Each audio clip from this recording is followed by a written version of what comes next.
Hi hello నమస్తే welcome to BRK నేను మానస ఈ రోజు మనతో పాటు ఉన్నారు వంటింటి వైద్య నిపుణులు డాక్టర్ చిట్టిబొట్ల మధుసూదన శర్మ గారు ఉన్నారు వారితో మాట్లాడదాం. Hi sir. హాయ్ అమ్మా. సార్ చాలా మంది గీ ఎక్కువ వాడుతూ ఉంటారు. చిన్న పిల్లలకు పుట్టిన పిల్లల దగ్గర నుంచి బిర్యానీలలో చిన్న పిల్లలకు తినిపించేటప్పుడు చాలా మంది గీ ఎక్కువ యూజ్ చేస్తూ ఉంటారు. సో గీ వాడడం మంచిదేనా సార్? సో మంచిది అంటే మంచిదమ్మా, మంచిది కాదంటే మంచిది కాదు. మీరు ఏ విధంగా అడుగుతారో అడగండి, నేను దానికి సంబంధించి మీకు రీజన్ చెప్తాను. నేను ఓకే, అంటే కొంచెం ఫ్యాట్ ఎక్కువ పెరుగుతారు అని అంటూ ఉంటారు, దానికోసం. ఓకే, సో ఏదైనా మితం హితం అమ్మా. సో అనాది కాలం నుంచి భారతీయ సంస్కృతి సాంప్రదాయంలో భాగంగా, ఆచార వ్యవహారంలో భాగంగా, ఆహార విధి విధానాల్లో భాగంగా నెయ్యి వాడకం ఎప్పటి నుంచో ఉందమ్మా.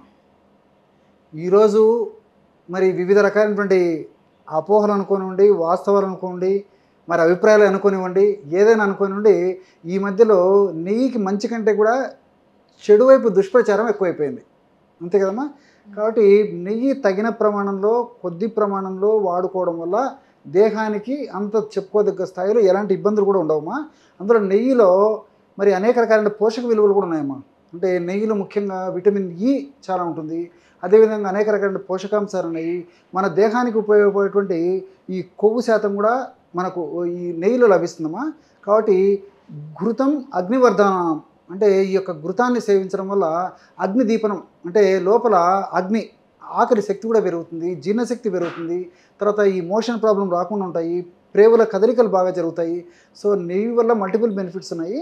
కానీ మితం హితం, కొద్ది ప్రమాణంలో వాడుకోవడం వల్ల ఇబ్బంది ఉండదు. కానీ పూర్వకాలం అయితే నెయ్యి వేసుకునేటువంటి పరిస్థితి ఉండేది. ఈ రోజుల్లో నెయ్యి పోసుకుంటున్నాం. నెయ్యి పోసుకోవడం వేరు, నెయ్యి వేసుకోవడం వేరమ్మా. సో కొద్ది ప్రమాణంలో వేసుకుంటే మంచిదే, కానీ నెయ్యి మంచిది కదా అని చెప్పేసి పోసుకోవడం వల్ల ఈ యొక్క పదార్థమే కాదు, అతి సర్వత్రా ఏది మంచిది కాదనమాట. అంటే ఇప్పుడు మార్కెట్లో దొరికే నెయ్యి మొత్తం కల్తీ నెయ్యి కదా? అది మంచి ప్రశ్న అడిగారమ్మా. సో చాలా చాలా మంచి ప్రశ్నమ్మా. పూర్వకాలము మన వాళ్ళకి ఏమంటే స్వచ్ఛమైనటువంటి నెయ్యి దొరికేది.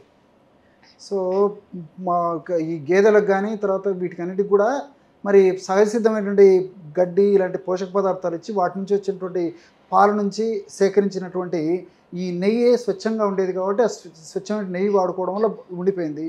ఈ రోజుల్లో మరి అలాంటి పాలు దొరికేటువంటి పరిస్థితి లేదు, అలాంటి నెయ్యి దొరికేటువంటి పరిస్థితి లేదు.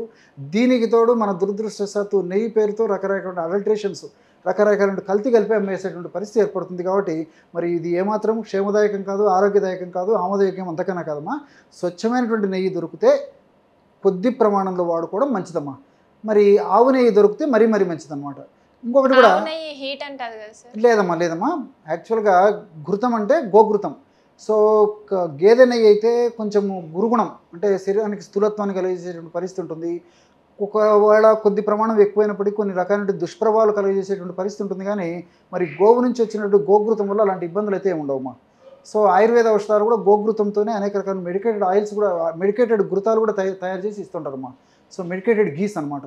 కాబట్టి మరి ఈ రోజుల్లో మీరు మరొక విషయం కూడా గమనించండి అమ్మా. పూర్వకాలంతో పోలుస్తుంటే ఈ రోజుల్లో మరి చిన్న వయసులోనే మతిమరుపు రావడం చాలా మందిలో కలుగుతుంది. సో ఆల్జీమర్స్ అని చెప్పేసి, మెమరీ లాస్ అని చెప్పేసి, మెమరీ తగ్గిపోయిందని చెప్పేసి, జ్ఞాపక శక్తి తగ్గిపోయిందని చెప్పేసి, దీనికి నెయ్యి కొద్ది ప్రమాణంలో కూడా వాడకపోవడం కూడా ఒక ప్రధాన కారణంగా చెప్పుకోవచ్చమ్మా.